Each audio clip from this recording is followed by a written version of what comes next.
Bersatu melawan buzzer, kata itu layak kita sematkan untuk situasi terkini mengingat Erick Thohir dan Coach Sintayong sedang ramai diserang di berbagai macam sosial media trending atas nama Sintayong dan Erick Thohir out. Ini berita yang cukup mengejutkan di mana Timnas Indonesia sedang baik-baik saja, di mana Timnas Indonesia memiliki peluang untuk lolos Piala Dunia, tetapi marak tagar stay out, Erick Thohir out hanya gara-gara kita gagal di Piala AFF.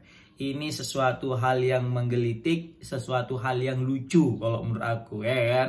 Nggak tahu menurut kalian rasa lucu nggak? Nengok masa gara-gara Piala AFF, Piala kaleng-kaleng kayak gitu, kita langsung buat tagar hashtag itu stay out atau Erick Thohir out. Waduh, nggak iyalah itu. Masanya gara-gara piala kebo gitu aja pun kita jadi berantem kan. Yang ianya ini ada satu misi terselubung dari beberapa oknum yang ingin, ya, atau mungkin yang lahannya tersabotase gitu ya kan. Dalam artian dia nggak bisa berkembang dalam persepak bolaan Indonesia gara-gara ada dua orang ini, guys. Kita tahu semenjak Pak Erick Thohir banyak sekali bersih-bersih ya di PSSI. Mungkin ada yang tidak selaras dengan moto Pak Erick Thohir kemudian disingkirkan. Ya, begitu juga dengan Coach Sintayong. Ya, kita tahu Coach Sintayong ini satu-satunya pelatih Timnas Indonesia yang main, yang latih langsung motong dua generasi. Siapa lagi kalau bukan Coach Sintayong? Ingat kali kita tahun 2020 kan? AFF 2020 yang main 2021 kemarin itu, yang mana dia mayoritas menurunkan pemain muda. Kenapa dia menurunkan mayoritas pemain muda? Ya gara-gara pemain muda ini mudah diarahkan. Kalau udah pemain senior ini udah banyak tingkahnya kan gitu. Jadi nggak bisa lagi diubah mindsetnya. Jadi dibuatlah pemain-pemain muda. Dan Coach Sintayong ini tidak mudah untuk dititipkan pemain. Jadi Coach Sintayong nggak mudah disusipi pemain-pemain titipan. Nah, gara-gara keteguhan visi daripada Coach Sintayong inilah yang banyak orang merasa tersenggol dan banyak membuat orang kehilangan mata pencahariannya, sehingga mau tidak mau ya harus mengusik Coach Sintayong, karena secara tidak langsung ketika Coach Sintayong tidak menerima pemain titipan, maka secara itu tidak langsung juga dia sudah menghapuskan salah satu mata pencarian orang, guys. Nah, inilah dia yang menjadi tanda tanya. Siapakah oknum-oknum tersebut? Jadi banyak berita yang kita dapat bahwasanya ada, apalagi kita udah dapat berita terbaru dari Komandan Garuda Revolution. Dia sudah buat di postingan Instagramnya juga. Dia sudah mengetahui siapa dalangnya, tapi dia tidak mau untuk memberitahu siapa sebenarnya di balik kekisruhan ini. Ya, karena kata beliau lebih baik kita fokus kepada round 3 karena tidak baik. Takutnya kalau misalnya kita terlalu menggombar-gombarkan berita ini, nanti takutnya mempengaruhi persiapan timnas menuju Piala Dunia. Ya, itu sah-sah saja. Dan benar-benar juga ya, benar kata komandan, ya kita dengarkan aja lah. Kita fokus aja lah ke round 3 kan. Tapi kalau misalnya aku masih pengen tahu juga sih siapa sih sebenarnya kan. Tapi ya udahlah. Nah, tapi yang jelas dari masalah Erick Thohir out, STY out, kita kayaknya mesti bersatu nih, guys. Kita selaku fans Timnas Indonesia harus bersatu untuk melawan buzzer yang sudah mulai bergerak secara sistematis untuk menyerang STY dan Erick Thohir. Aku nggak tahu ini sebenarnya ini buzzer ini mau nyerang STY-nya atau Erick Thohir-nya gitu ya kan. Apa bisa jadi kayaknya dia tuh pengen menyerang Erick Thohir tapi melalui STY juga gitu ya kan. Jadi melalui STY dulu baru nanti ke Erick Thohir. Atau memang dua-duanya nih, karena Erick Thohir dia itu memang bersih, karena memang udah kaya pula ya kan, jadi udah nggak butuh lagi duit. Beda cerita kalau misalnya mungkin ketua PSSI dengan kong kali kong dengan anggota-anggotanya yang mungkin tidak terlalu kaya, jadi butuh duit lagi gitu kan. Kalau Erick Thohir kan apa nggak dicari lagi duit, dia beli bergelimang ya kan.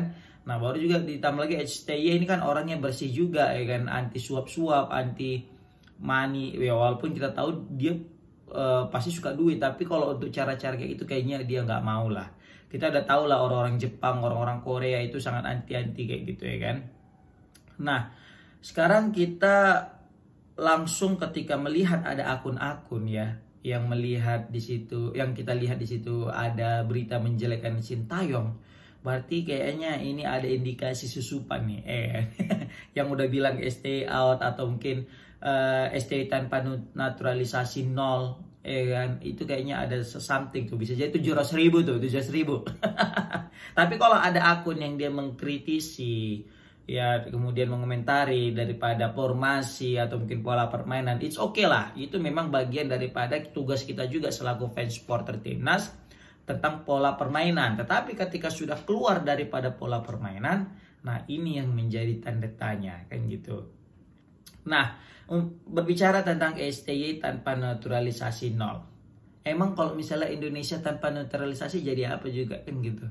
Kita selalu mengkerucutkan STY tanpa naturalisasi. Ya, nggak sadar itu timnas Indonesia loh. Jadi kita balikkan lagi, PSSI tanpa naturalisasi gimana? Indonesia, timnas Indonesia tanpa naturalisasi gimana coba? Sama aja. Kita terlalu memojokkan Coach Sintayong sih menurut aku ya. Yang fans-fans apa ini ya, yang kardus-kardus ini kalau kata orangnya kan. Nggak ingat apa zaman dulu ketika Coach Sintayong datang ke timnas kita itu gimana coba. Dia ngelatih kita itu asli kayak ngelatih bocil. Itu pemain timnas senior ya. Ngelatih bocil yang ngajari passing. Jangan abis passing jangan diam gitu loh. Kan ada tuh videonya berseliweran. Abis ini aku buat videonya. Yang mana habis passing gerak loh, gerak, bukan diam gitu. Jadi kebanyakan pemain kita dulu ketika sudah passing kita tuh diam. Nah, itu yang sering terjadi. Maka dari itu Coach Sintayong merubah sikap dan mental pemain timnas kita ketika sudah passing bergerak biar ada opsi lain ngoper. Kan karena kalau misalnya kita passing diam, nanti disitulah pemainnya yang menerima passing bingung mau ngoper ke siapa. Kenapa? Karena kamu diam. Terakhir tak gitu-gitu yang maju mundur. Seperti itu. Nah, itu ada videonya. Nih dia video ya.